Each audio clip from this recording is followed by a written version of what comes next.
అందరికీ నమస్తే మిత్రులారా, welcome to Zee News Global. నేను మీ గణేష్. అయితే కొంతమంది వ్యక్తులకు నేను ఒక సూచన ఇవ్వదలుచుకున్నా. ఏంటిదంటే చాలామంది కొన్ని ఫేస్బుక్లలో, ఇన్స్టాగ్రామ్లలో, నా జీ న్యూస్ గ్లోబల్ కామెంట్స్ బాక్స్లలో చాలామంది కొందరు కామెంట్స్ పెడతా ఉన్నారు. ఈ ఛానల్ది జీ న్యూస్ గ్లోబల్ తీసేసి పుట్ట మధు ఛానల్ అని పెట్టు అని చెప్పి చాలామంది కామెంట్ చేస్తున్నారు. ఇది పుట్ట మధు ఛానల్ అని చెప్పి చాలామంది కామెంట్ చేస్తున్నారు. పుట్ట మధు బ్యాక్గ్రౌండ్లో ఉండి మాట్లాడిస్తున్నాడు అని చెప్పి చాలామంది కామెంట్ చేస్తున్నారు. నేను ఏం చెప్తున్నా అంటే ఇది పుట్ట మధుకు సంబంధించిన ఛానల్ కాదు, ఇది జీ న్యూస్ గ్లోబల్ గణేష్కు సంబంధించిన ఛానల్. నేను మరీ చెప్తా ఉన్నా, జీ న్యూస్ గ్లోబల్ కేవలం గణేష్కు సంబంధించిన ఛానలే. నా కష్టంతో పెట్టుకున్నా ఇది.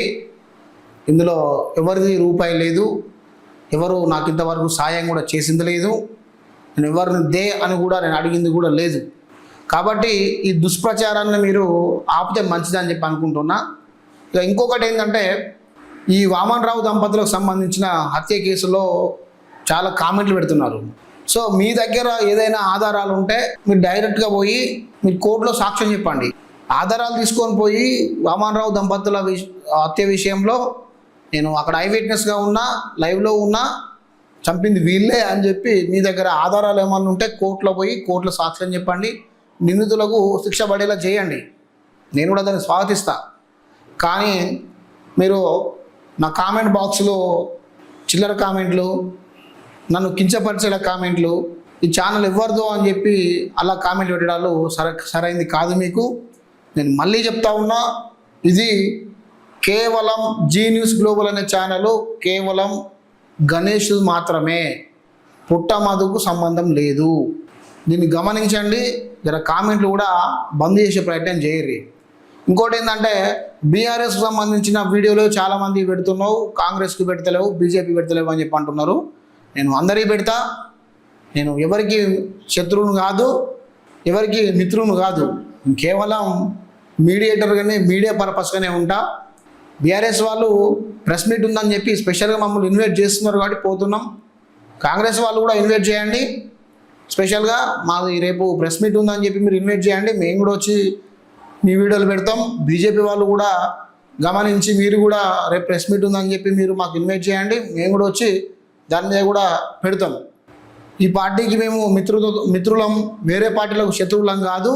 మేము అన్ని పార్టీలకు ఒకే తీరుగా వాయిస్ పెడతాం, ప్రజల పక్షాన్నే ఉంటాము అని చెప్పి మళ్ళీ చెప్తా ఉన్నా. దయచేసి పిచ్చి పిచ్చి కామెంట్లు, రెచ్చగొట్టే కామెంట్లు పెట్టి అనవసరంగా ఇబ్బంది పెట్టే ప్రయత్నం అయితే చేయొద్దు అని చెప్పి నేను చెప్తా ఉన్నా. ఎందుకంటే జీ న్యూస్ గ్లోబల్ ప్రతి పాయింట్, ప్రతి ఒక్క వస్తువు, ప్రతిదీ నేను కష్టపడి తెచ్చుకున్న సామాను, నేను కష్టపడి ఈ స్థాయికి వచ్చిన, కష్టపడి నేను ఈ విధంగా అనాలిసిస్ చేస్తున్నా. నేను ఎవరి దగ్గర పని చేయలేదు, నేను ఎవరిని మోచేతులు నేను లాగలేదు, ఇంతవరకు ఎవరి దగ్గర ఇదే నాకు అని చెప్పి నేను అడగలేదు. కాబట్టి దీన్ని గమనించి ఆ చిల్లర కామెంట్లు, ఆ రెచ్చగొట్టే కామెంట్లు అవి పెట్టుడు బంద్ పెట్టురు అని చెప్పి మీకు దండం పెట్టి అడుగుతున్నా. బంద్ పెట్టురు. ఇక నేను నీకు శత్రువును కాదు, అందరికీ మిత్రువునే. రైట్, వార్తల్లోకి వెళ్దాం. రైట్, అప్పుల బాధతో మాజీ సర్పంచ్ సూసైడ్. అభివృద్ధి పనులకు సంబంధించి 52 లక్షల బిల్లు పెండింగ్. సర్పంచి, ఉప సర్పంచి, సెక్రటరీ, వార్డు మెంబరే కారణమని సూసైడ్ నోట్.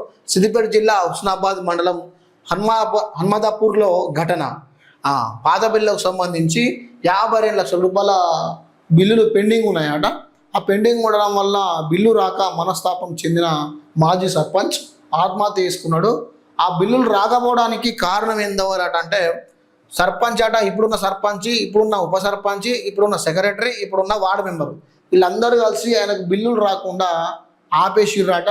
ఆపడం వల్లనే మనస్తాపానికి గురై చనిపోయినా అని చెప్పి సూసైడ్ నోట్లో రాసిండట. అదేవిధంగా ఇంకోటి ఏంటంటే, గత ప్రభుత్వంలో చాలామంది సర్పంచ్లకు బిల్లులు రాలేదు.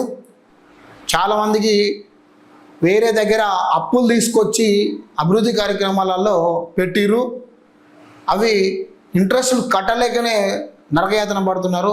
అటు ఫ్యామిలీని పోషించుకోవాలా, ఇటు ఇంట్రెస్టులు కట్టాలి, ప్రతిదీ ఉంటుంది. కాబట్టి వాళ్ళు భరించలేని బాధతోటి ఉంటున్నారు. కాబట్టి దీంట్లో బిల్లులు ఇప్పుడు కొత్తగా వచ్చిన సర్పంచులు పాత సర్పంచుల మధ్య పచ్చగడ్డి అయితే బగ్గుమన తట్టు ఉన్నది. అందులో ఇంకోటి ఏంటి అంటే సర్పంచులు కార్యదర్శులు వీళ్ళిద్దరి మధ్య కూడా రగడ మొదలవుతుంది. ఎందుకంటే పాత సర్పంచులు బిల్లులు పెట్టి వాళ్ళ అధికారం పోయిన తర్వాత బిల్లుల కోసం వాళ్ళు వెయిట్ చేస్తున్నారు. కొత్తగా వచ్చిన సర్పంచులు వాళ్ళు అక్కడ ఇక్కడ పెట్టుబడులు పెట్టి గెలిచిన తర్వాత ఇప్పుడు వాళ్ళు ఏదైనా పనులతో చేసుకుందాము అని చెప్పి వాళ్ళు ఆలోచిస్తున్నారు. ఆ బిల్లులు వచ్చిన తర్వాత 2 సంవత్సరాలు ఈ కార్యదర్శులు ప్రభుత్వం సర్పంచ్ ఎలక్షన్ పెట్టలేదు. ఆ 2 సంవత్సరాలలో కార్యదర్శులు సొంత ఖర్చులు పెట్టుకొని వాళ్ళు చేసిర్రు. బిల్లులు వస్తాయి కార్యదర్శులు తీసుకుందామని చెప్పి కార్యదర్శులు ఇస్తున్నారు. ఈ పాత సర్పంచులు కొత్త సర్పంచులు కార్యదర్శులు వీళ్ళ మధ్యనే ఈ బిల్లుల పంచాయతీ నడుస్తూ ఉన్నది. దాని మీద కూడా నేను ఒక వీడియో తీసిన, వీడియో కూడా చూసే ప్రయత్నం చేయండి. కొంతమంది కార్యదర్శులు వాళ్ళు పెట్టిన బిల్లులు వడ్డీలకు సరిపోవట్లేదు అని చెప్పి వచ్చిన బిల్లులు వచ్చినట్టు తీసుకుంటున్నారు. కొత్త సర్పంచులు బిల్లులు వస్తే అభివృద్ధి కార్యక్రమాలలో పెడదాము అని చెప్పి కొత్త సర్పంచులు ఇస్తున్నారు. బిల్లులు వచ్చిన తర్వాత పాత సర్పంచులు మేము ఖర్చు పెట్టున్నాం ఆల్రెడీ, ఆ బిల్లులు మాకే కావాలని చెప్పి వాళ్ళు కూడా కరాఖండిగా పట్టుకొని కూర్చున్నారు. సో ఈ బిల్లులు రాకపోయిన వల్లే మాజీ సర్పంచ్ ఈయన ఆత్మహత్య చేసేసుకుంటాడ. సో దానికి కారణం ఎవరాట అంటే సర్పంచ్ భర్త జిల్లాల తిరుపతి అట, ఉప సర్పంచ్ కత్తుల సమ్మిరాజు అట, సెక్రటరీ హరిబాబు అట, 10వ వార్డు మెంబర్ బొల్లి తిరుపతి అని చెప్పి వీళ్ళు అందరూ నా చావు కారణం, నాకు బిల్లులు రాకుండా చేసిరు అని చెప్పి సూసైడ్ నెట్లో రాసిండట. అయితే పోస్ట్ మార్టం కోసం సంపత్ డెడ్ బాడీని హుస్నాబాద్కు పంపించారట. పంపించిన వాళ్ళే మిగతా అక్కడ ధర్నా కూడా జరిగిందట. ధర్నా జరిగితే కుటుంబ సభ్యులు వీళ్ళను ఎవరైతే సర్పంచ్ ఉప సర్పంచ్ సెక్రటరీ వార్డు మెంబర్ ఉన్నారో వాళ్ళ మీద కేసు ఫైల్ చేసి వాళ్ళను జైలుకు పంపించాలి అని చెప్పి కుటుంబ సభ్యులు ధర్నా చేస్తే పోలీసు వాళ్ళు వాళ్ళని తీసుకొని పోయి స్టేషన్లో వేసారట. ఇది అప్పుల బాధతో చనిపోయిన సర్పంచ్ యొక్క చరిత్ర. సో మొత్తానికంటే ఉప సర్పంచులు అదేవిధంగా కార్యదర్శులు మాజీ సర్పంచులు వీళ్ళ నలుగురు మధ్య బిల్లుల పంచాయతీ నడుస్తూ ఉన్నది. మరి ప్రభుత్వం దాన్ని ఎటు తేలుస్తుందో ఎవరికి న్యాయం చేస్తుందో అనే దాని మీద వేటెన్సీ చూస్తూనే ఉండండి. గత ప్రభుత్వంలో ఖర్చులు పెట్టుకొని సర్పంచులు వెయిట్ చేసి వాళ్ళకు ఓపిక సరిపోతలేదు. ఇప్పుడు వచ్చిన సర్పంచులు బిల్లుల కోసం చూసి వాళ్ళకు కూడా ఓపిక సరిపోతలేదు. కార్యదర్శులు బయట తెచ్చిన అప్పులు వడ్డీ కట్టలేక వాళ్ళకు ఓపిక సరిపోతలేదు. ఈ మధ్యలో ఉన్న ఇక ఎవరైతే ఉప సర్పంచులు ఉన్నారో వాళ్ళకు చెక్ పవర్ పోయిన వాళ్ళు డిసప్పాయింట్లో ఉన్నారు.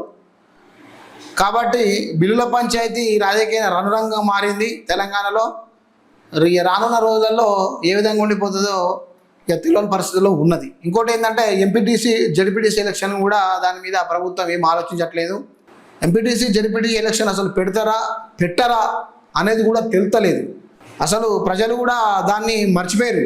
ఎంపీటీసీ జడ్పీటీసీ ఎలక్షన్ల గురించి మాట్లాడితే ఏమంటున్నారు అంటే డైరెక్ట్గా ఏం లేదండి అసలు అవి పెట్టే పొజిషన్లో కనబడతలేదు, అసలు పెట్టారో ఏంటో కూడా తెలియదు అని చెప్పి ప్రజలు కూడా అదే విషయం మాట్లాడుకొస్తున్నారు. వాళ్ళు కొట్టుకోవడానికి టైం సరిపోతలేదు. ఈ ఎలక్షన్ మీద ఏమో వాళ్ళు దృష్టి పెడతారు అని చెప్పి కూడా ప్రజలు చాలా వరకు మాట్లాడుకొస్తున్నారు. కాబట్టి రానున్న రోజుల్లో ఈ బిల్లుల పంచాయతీ ఏమవుతుంది, ఎంపీటీసీ జడ్పీటీసీ ఎలక్షన్ గురించి ఏమవుతుంది చూస్తూనే ఉండండి జీ న్యూస్ గ్రూప్.